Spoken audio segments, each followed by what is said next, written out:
Hello, and welcome to the Y-Work podcast, a series of playful legal dissections on the most curious and alarming events in the world of work. The podcasters Alan Girl, Trajce Svetkovsky and Sarah Pazell debate how to craft a better experience of work. Sit back, relax and enjoy. And remember, none of the things we talk about today should be construed as legal advice or any other type of advice. We're just here to talk about all things related to work. Educate your mind, cause the system will keep you blind. Educate your mind, cause the system will keep you blind. Educate your mind, cause the system will keep you blind. Create a new path, don't let the people follow your signs. Educate your mind. Testing 1, 2. All right, Good morning. How's everybody going? I'm awesome. How are you, Trey? I'm pretty good. I'm a bit limpy, actually. Hop along is my nickname. I've damaged the little toe that got no roast beef. I can see. Next to my pinky toe. So I am great overall, but I'm kind of hop along. How did you damage your toe? I want to say that it was actually on my birthday too. So I want to say that I was dancing exquisitely with fairies in the backyard under full moon and starlit sky, and it was superb and robust, and and there were goblins. That's right. But no. I was tired. I was facilitating a workshop with mining industry. I left the home at 5 a.m. I returned home at 7 p.m. and was tired and wanted a shower. So truth be told, I simply banged it on the bedside table and wrapped his shower. Is that a compensatable injury? I was going home and I was lying on my bed and I knew straight away I broke it, right?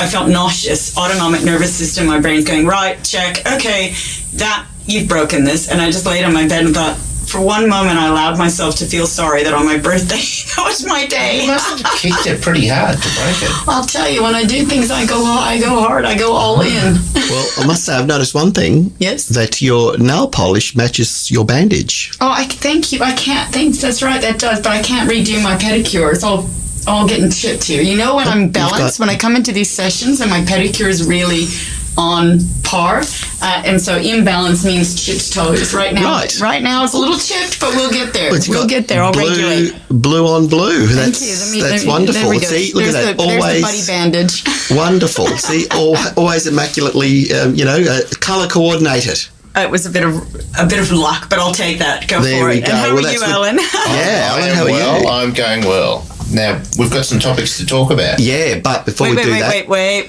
wind back. Educate your mind, cause the system will keep you blind.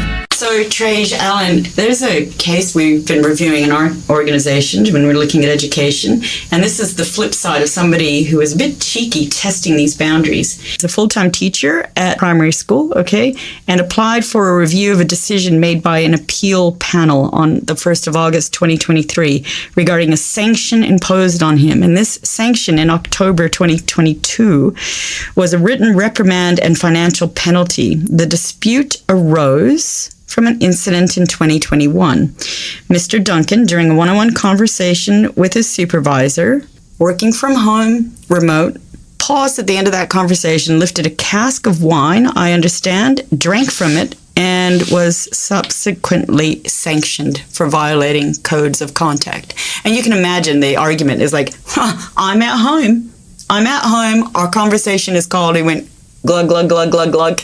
How did they find out that he was sculling a wine? It was visible. It was on video. Oh, we've talked about the old visible on Zoom. Yes. So the parties agreed on the... Sorry? He didn't turn his screen off. Well, the parties agreed on the facts, acknowledging that Mr. Duncan had consumed alcohol during work hours, violating code of conduct and relevant policies. The appeal panel rejected arguments that Mr. Duncan believed that the meeting was over, and he thought he was no longer in a workplace. So he thought, meeting's over, I'll just swig from the flagon. Swig from the flagon. Or was it like a cooler bar cask? Or I guess we'll never know. A cask, darling. Yeah, remember the bags, those aluminium... I remember Goonies, is that what you called them? Goon bags or something. I don't know, but young Oh, that's okay. We could always edit that out. But those cask wines. You know those cask wines. Yes, cask wines. have you seen them? They're like a bladder. There's a bladder inside My them. parents used to take them out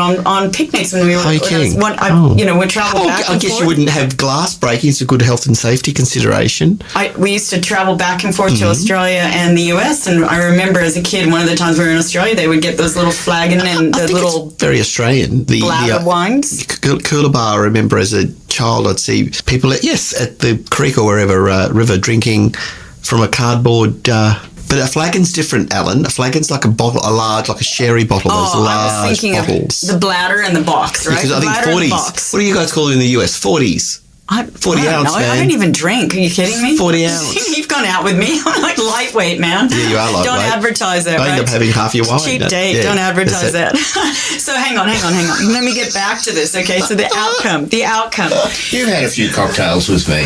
I don't know the cheap. They're probably mocktails. They were expensive cocktails. Well, I really wouldn't even know it. I would have sipped the top of it and passed it on. Your full glass of Sauvignon Blanc the other day. You just had half a glass. No, I knocked it over.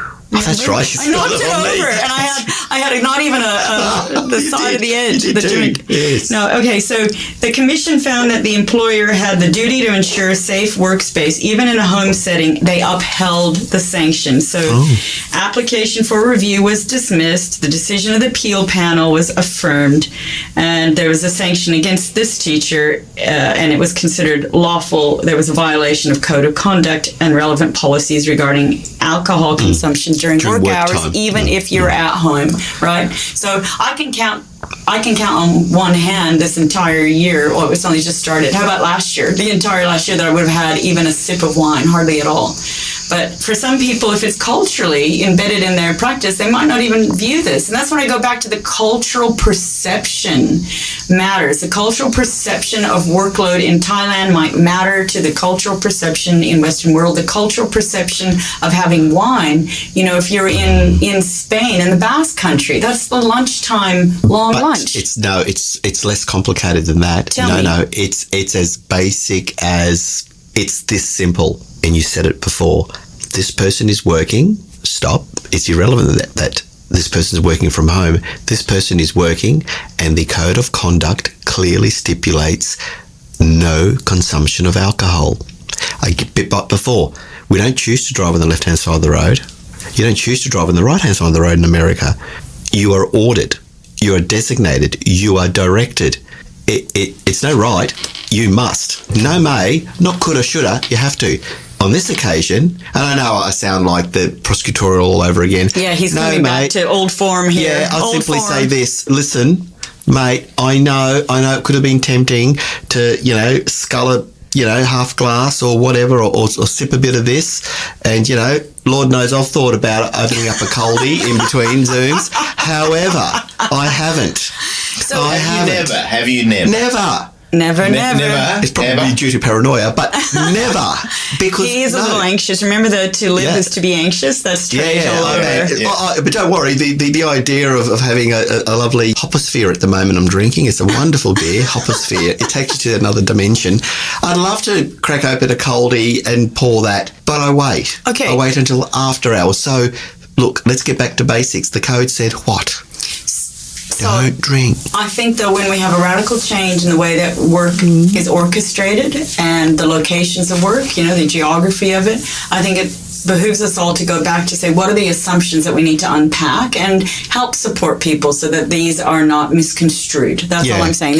There is some effort considered by industry that must be undertaken. I know, but I do like owning it too. Like, so conscious am I of these Zoom things, and we talked about Zoom last time, I remember one time I cracked open a bottle of ginger beer and I poured it, and I thought, oh no way, what's if the perception, getting back to you, what's if one of my students thought, I'm drinking, because it was like 5 o'clock, and technically when does work stop? Again, the blurred boundaries. It was because I always do my Zooms after 6 because work and but stuff. It's the nature of the activity. It's not the hour, it's the nature of activity. You can have evening classes. Alan, thank you for the sound effect. Alan's slurping, he's slurping it looks like a gin and tonic there in a plastic. It's a fresh lemon soda, Vietnamese lemon soda. It's a fresh lemon soda. But thank you for the sound effects. And I think that'll pick up nicely. And But I've thought about it and I thought to myself, oh no, the optics here, it was ginger beer, Bundaberg ginger beer. Yeah. Not sponsored, but it's a good ginger beer. Great Moscow mules with the ginger beer.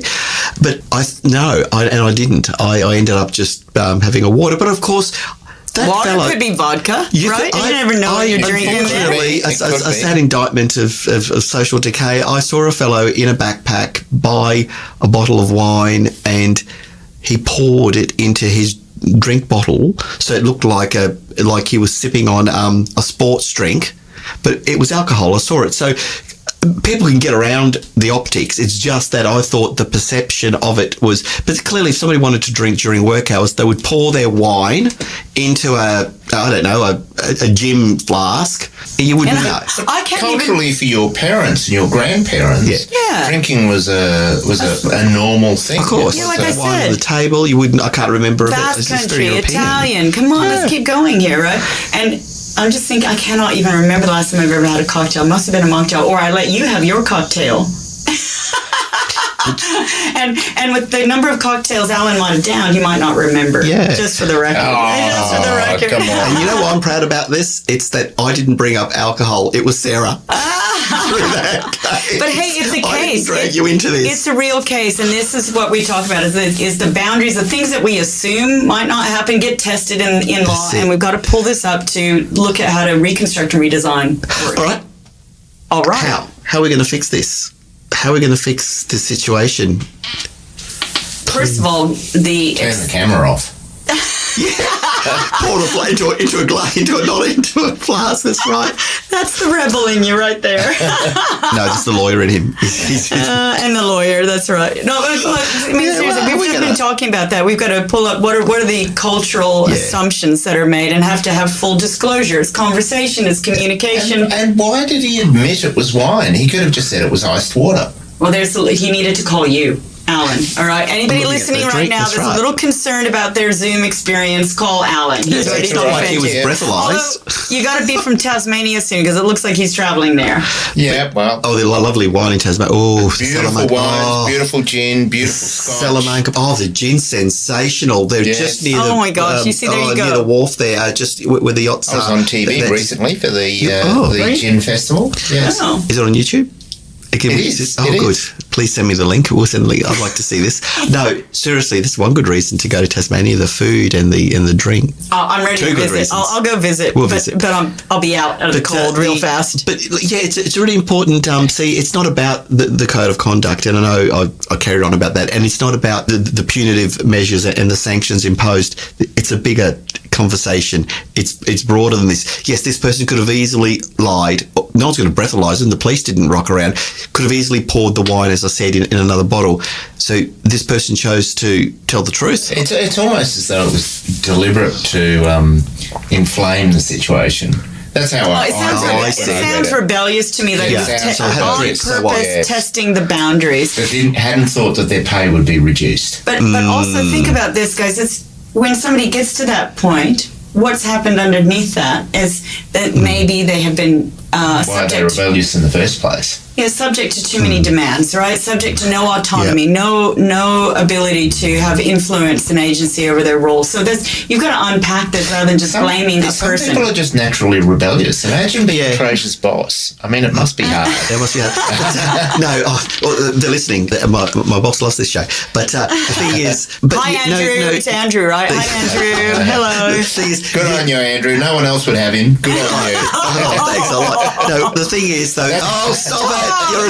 Actually now, if you think about it, mea culpa, or something to confess, if there's been a work lunch, if one has a glass of wine, there was the public service club back in the day. So really, by extension, I have had a drink during work hours in the office, and you too, Alan.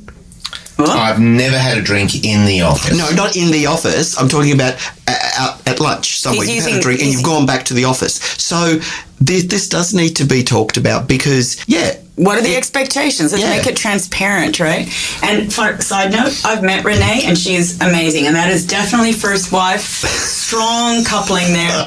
Great fun. Renee exists. And I haven't met her. I don't know that she exists. True. She really exists. The shadow in the window waving. That's all I see. and Hologram. and she'll my know remote hologram. she's gone back in history with Trajce for so long that she knows the story behind his reputation and his nickname of being the Count. Oh, but we can't talk about that now. Sesame Street. Count the Count. How old is the Count? Because, you know, He's ageless. I think The Count- Eastern Europeans can live a like long the time. Count. Yeah, it's 500 He's years. ageless, and we bought Trajce a cape today to match that nickname from yesteryear, I'll call it, and it's hilarious. And it's an adult vampire. And Trajce just told us some funny stories that you can just leave to your imagination that don't need elaboration about different Draculas he's come across in his life. And Renee, I hope you're listening to this right now because I really want to bring back some fun memories for you. Oh, yes, mate. The European jaunts, yes. There you go. You'll see Well, photos. if you're going to find Dracula, you're going to find him in Europe. But I found Dracula in Amsterdam. But that's another story. That's a whole nother story. And hang on. So that's a whole nother story. And if you're listening, I post photos of things like Trajce in his cape on Instagram. So follow the Why Work Podcast Instagram. So anyone that wants to see Trajce in a cape. And looking like Count the Count. No, okay. Is it Count the Count of Sesame Street? I mentioned this to my good friend Kelly last night at dinner, and I told her the side story about that actually was your nickname. And now that we know this, I can't unsee it. I cannot unsee it. And she's like, "What? Come on!" So she's like, "Show me a photo." So I just Googled you, Trajce, and there was something of you, and I don't know, and I just blew up the photo. She went, "Oh, it's the Count. That's the Count. We can't unsee it." So she loved that I was bringing a cape to you today. That's right. And a lot of people's superheroes are Batman. Well, I'm your new superhero, the Count from Sesame Street. Right. Educate your mind, cause the system will keep you blind. Yes. The Count. All right, Trajce, I want to get your and Sarah's views on this decision that we've just had from the Australian Standards Advertising Complaints Board. And when I say just have, it's been in the last couple of years. And it was interesting because it's about a woman who was who's presented as a labourer. She's a very attractive woman. She's dressed in this tradie brand underwear and she's dancing on the screen. And then it flips over to a male worker who's meant to be a labourer as well, and he has a very good physique and he's in underwear. So they're both just in underwear, dancing. Now they've got the Standards Complaints Board got a lot of complaints. Let's just pause. The dancing is done by Danielle Scott and Nick Honeybadger Cummins, who became famous on that like Bachelor kind of show, right? Yes. And didn't he never picked a mate? I think that was the story. Trajce watches these shows. I don't watch these shows. Yeah, it's the Honey Badger, yes. And he's the fellow who then reneged on the promise with the engagement to marry the last standing. And I just say the runner-up, the silver medalist, as Nike would say, second is the first of the last. Oh, ouch. She was heartbroken. Crikey, I do go into detail, don't I? But can I just say, what you've triggered for me, the Advertising Standards Authority, is the famous Burley underwear case of 1993. You remember that? Seriously? Oh, yes. And I would teach, I would speak to students about that particular case because that's the case where the magistrate admonished and discharged the graffiti artist. Well, back then there was no graffiti charge under the code. So this was a New South Wales decision. In that case, so essentially a billboard depicted a magician sawing a woman in half. So there was that imagery of a violent act, and the caption read, words to this effect: as long as you're wearing Burley, everything's okay. So in Burley, so it was a sexualized.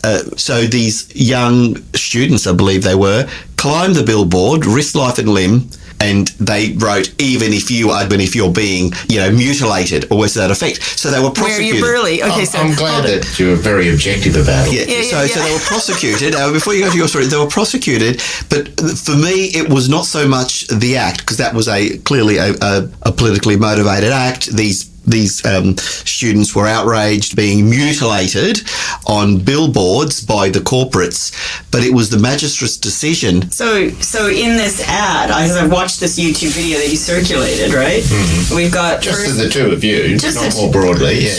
Sure. The Tradie Underwear Zero Bikini ad. Danielle Scott is sort of dancing in the middle with this purple, very close impersonation, yes. This purple, thank you. I gesticulate when I speak. I move my hands a lot, and I move so thank you. Yes, I didn't even realize I was doing that. Okay.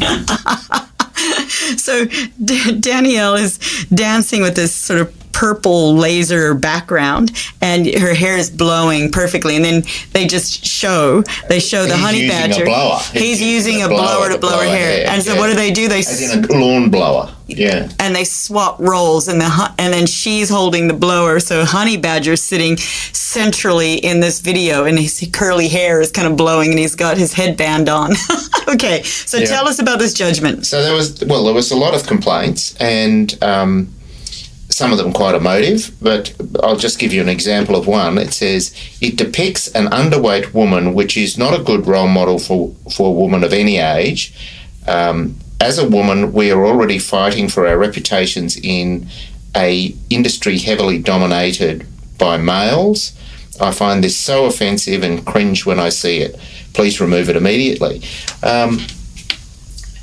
It's interesting because, well, first of all, the decision in the end was that the advertisement was fine, it could continue.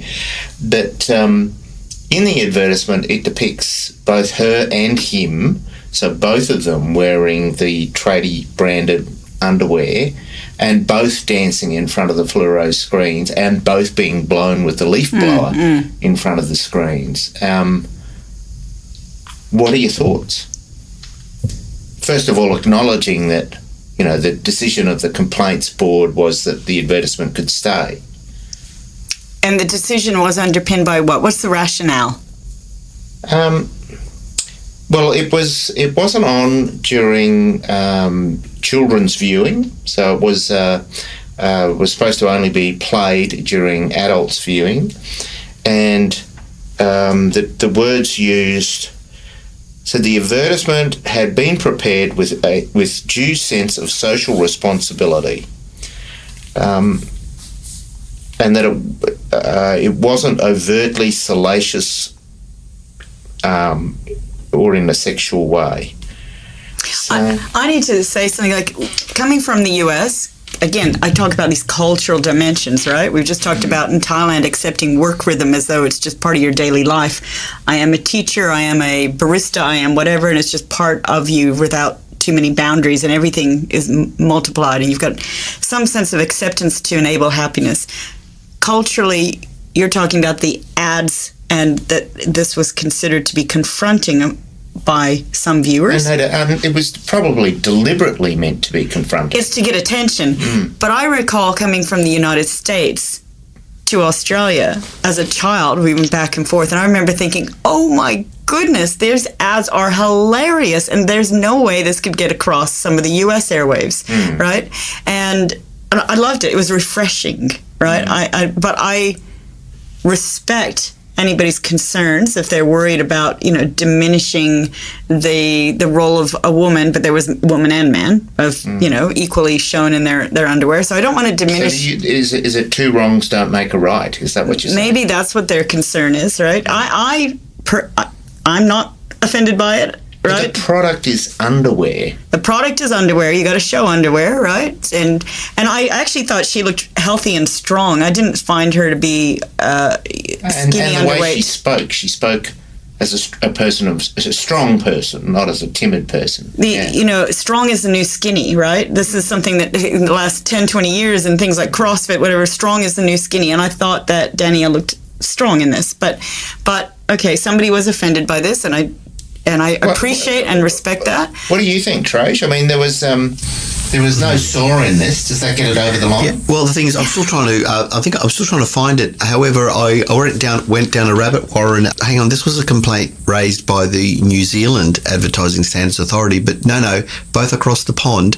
But I think more New Zealanders complained, and that reminds me of there was a complaint by the New Zealand Advertising Standards Authority in relation to one of the commercials with Bisley workwear and having concrete sprayed in your face, and some people took offence to that because this wasn't a joke. You should have your PPE on. So my immediate thought was, are these New Zealand people being particularly sensitive? But no, it was both Australasia, so Australia and New Zealand. So I was looking for the ads. There are so many of these ads with the honey badger. He's obviously made a fortune out of these ads because there are just so many on YouTube. But I'm looking for the offending ad. Which one is it out of these? It's because it's blocked. Well, there's a run of them. Okay. But there was one particular one that this decision is about. And is this the one with Danielle? Yes. It's a 30-second ad. So you've got a I told you about tradie undies. You got onto them like seagulls on a... Now they're available for the ladies. That one? Ultimate tool. The one that they're available for the ladies? Well, that's the product. Yes. But that's not the particular ad. So your question to me was, what do I think that's a bit... Too salacious for adult viewing? Oh, was that the complaint, that it was too salacious, that people are running around their undies? No, the complaints were more sophisticated than that. The complaints were that... I'm looking at the picture now. Is that it? That's the couple. That's the couple, but that's not the ad. Ads. That's not the ad. That's the couple. Yeah, but what was the nature of the complaint? Why were people so aggrieved? Because... Why were they outraged and enraged? So they depicted that one person in the ring who is the same actress. I think it's a sports person from memory, a surfer, is that right? Right, and they felt, yes, I'm looking at the video now, that's right, so the hair's blowing in the wind, and then you've got, oh yes, he's got his blower, but does he also, he dance around as well? Danielle Scott is an Australian freestyle skier. And that's why I thought she looked strong. 2014 Olympic Winter Games. There they go, look at them, they're having a boogie. And, so what was the complaint? Now I'm really confused. The complaint was that it makes things difficult for women in the tradie workforce, in that this sexualises. Yes. What about the honey badger? I think that's true. The advertisement is trying to sexualise the underwear so that you might be more inclined to buy them. Yes. But for both, for women and men. But the woman is on first, and she does occupy a greater part of the advertisement than the man. Yes. And now add to the socioeconomic reality that women are overwhelmingly underrepresented in the trades industry. I could see why somebody would make that complaint, to say, look, yes, I know there are two young people prancing around in their undies. I get that. However, the male is the dominant in this workforce, because I don't know what the percentage is. It'd be over 90%, I imagine. And therefore, the female who's prancing around in undies. Now, you held very strong views about but I didn't see any violent. I didn't see any. There was no violence. No, so I guess is it a fair inference to draw that women are being overtly sexualised in that ad? I would say it is fair, given that the nature of the work is a male-dominated area. However, on face value, I couldn't see anything offensing. Matter? Does that matter? Does that matter what the percentages are? Well, I think if it was nurses? Is it okay to put advertisements of nurses in there? In underwear, that's right. I think it's 50-50. If there's a couple of I don't know, even public servants or academics or whatever. Well, 50-50. No one wants to see public servants in their underwear. No, not at all. However, I'm just saying that it's overwhelmingly overrepresented by men, by males, and maybe that's why the argument was nuanced. The whole tradie aspect is a gimmick. You can buy those underpants in Woolworths or Coles or Big W. I've been tempted. So but I figure I'm not a tradie, so it would be a lie. In some construction industries, women represent fewer than 2% Wow, of the 2%. population. So I can see why somebody would be upset by it. I can. However, on face value, I see two scantily clad individuals dancing around with leaf blowers, which is dangerous in itself, but that's a separate issue. You're right, they weren't wearing Yeah, I didn't glasses. like that. That's the part that I got. I wasn't noticing what they were or were not wearing. I noticed that they... no PPE. No PPE. They could have easily lost an eye in that. In fact, I'm going to make a complaint right now. What's the point of the advertisers to get attention? Now they've just taken, they've just occupied rent in our headspace and in our podcast, right? For free.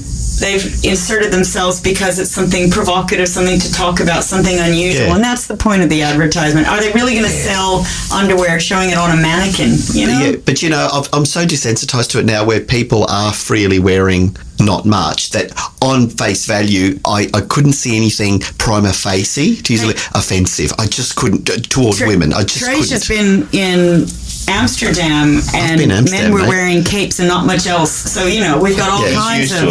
Count Von Count from Sesame Street. Count Von Count. Yes. But so what about, Alan, what did you think of the complaint? And the judgment. I respect the decision that's been made. But yes. I did find that it would have been a difficult matter, which perhaps explains why it was contested.